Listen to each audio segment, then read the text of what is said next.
Assalamu alaikum, brothers and sisters. Low self-confidence can feel like an anchor, holding you back from reaching your potential. As Muslims, we must remember that our value is not tied to worldly achievements, but to the fact that Allah created each of us with a unique purpose. It's time to recognize the warning signs of low self-confidence and use the wisdom of Islam to regain trust in yourself and your abilities. Here are 5 warning signs of low self-confidence, along with practical steps to help you address them and transform your mindset. 1. You apologize for everything. Do you find yourself apologizing all the time, even for things that aren't your fault? Constantly saying sorry can become a harmful habit, making you feel like you're always at fault. While Islam teaches us to seek forgiveness when we've wronged someone, apologizing unnecessarily diminishes your sense of self-worth. Prophet Muhammad, peace be upon him, only apologized when necessary.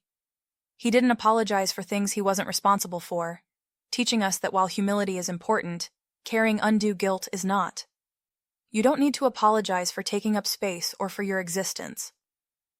Steps to take. Pause before apologizing.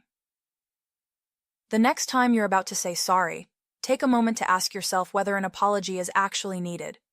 If you haven't done anything wrong, resist the urge to apologize. Instead, say something more assertive like, "Thank you for understanding." Replace apologies with gratitude. If you find yourself apologizing in everyday situations, for example, being late by a minute, replace it with "Thank you for your patience." This shifts the focus from guilt to gratitude. Make dua for strength. Each time you feel tempted to apologize unnecessarily, say a quiet dua, supplication, asking Allah to give you strength and self-awareness. Seek Allah's forgiveness. When you've genuinely done something wrong, seek Allah's forgiveness first, then apologize to the person with sincerity, ensuring that it's for the right reasons. 2. You brush off compliments. Do you struggle to accept compliments, thinking you don't deserve them? When someone praises you, do you feel like they're just being nice or exaggerating? Many of us downplay our achievements or abilities, but as Muslims, we should remember that every good we do is a blessing from Allah. Rejecting compliments means rejecting the gifts He has given you. The Prophet Muhammad, peace be upon him, said, "He who does not thank the people is not thankful to Allah." Hadith, Tirmidhi. When you deflect praise, you not only undervalue yourself, but also the blessings Allah has given you. Embrace the compliments as a reflection of Allah's mercy. Steps to take. Acknowledge the compliment. When someone gives you a compliment, pause and say, "Alhamdulillah, praise be to Allah." This keeps the focus on the source of your blessings.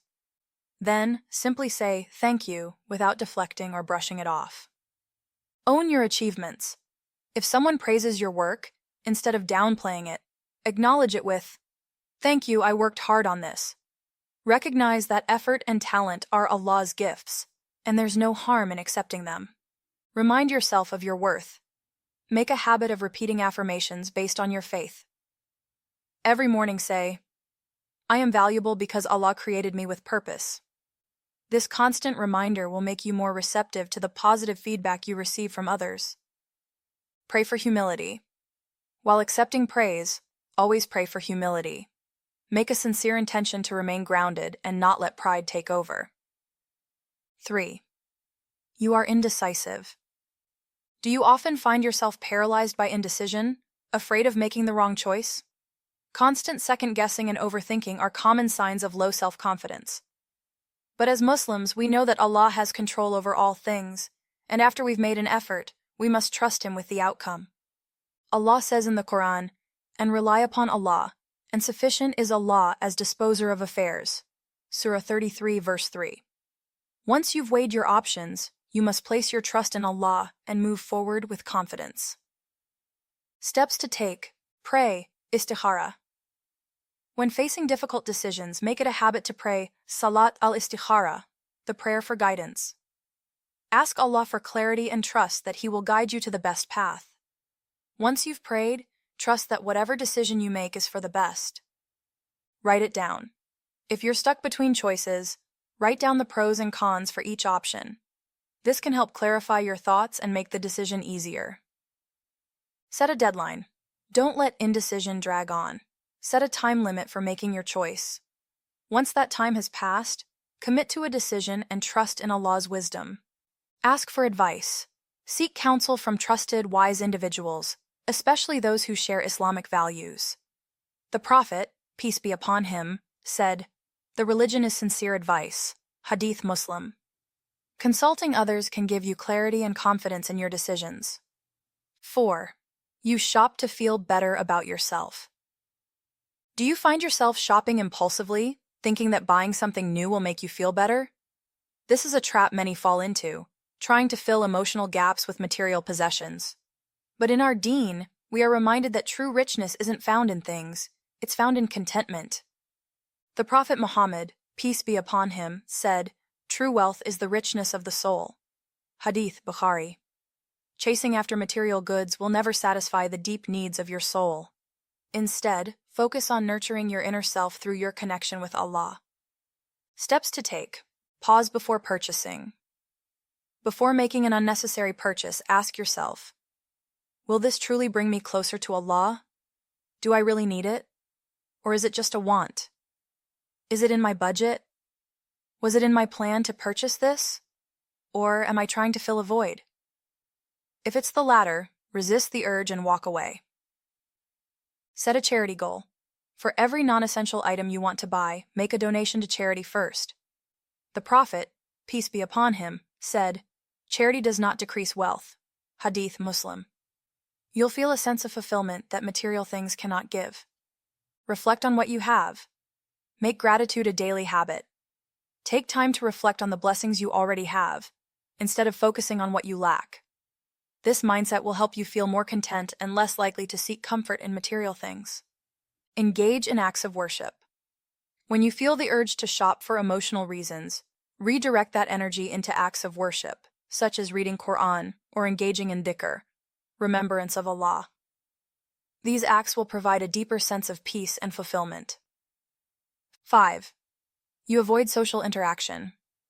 Do you find yourself withdrawing from people, staying behind a screen, or avoiding face-to-face interaction?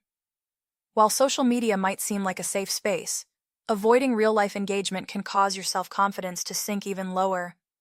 As Muslims, we are meant to be part of the community, supporting and helping one another.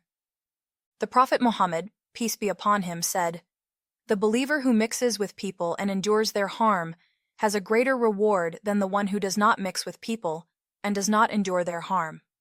Hadith Tirmidhi. Isolating yourself may feel easier, but it's crucial to step outside and engage with the world. Steps to take. Start small. Don't overwhelm yourself with big social events right away. Begin by smiling at someone when you pass by them. The Prophet, peace be upon him, said, "Your smile for your brother is charity." Hadith Tirmidhi. This small action can build your confidence in interacting with others. Attend masjid gatherings. The masjid is a great place to start building confidence in social interaction. Attend prayers, Islamic talks, or community events where you can meet other Muslims in a supportive environment. Set social goals. Make a list of small, achievable goals for social interaction. For example, aim to have a meaningful conversation with one family member each day, or introduce yourself to someone at your local mosque. Seek support. If social anxiety is holding you back, don't hesitate to reach out for help. Speak to a trusted family member, friend, or even a counselor. Sometimes, having someone to guide you through the process can make all the difference. Low self-confidence doesn't have to control your life. Through the wisdom of our deen, you can take practical steps to build a strong sense of self, rooted in your trust in Allah. Remember, your worth is not defined by others, but by Allah who created you with unique strengths and abilities. Start with these steps today, and you'll find yourself walking the path of self-assurance and inner peace, insha'Allah. What's your next step in reclaiming your confidence? How will you apply these steps in your daily life to grow in faith and strength? The journey begins now.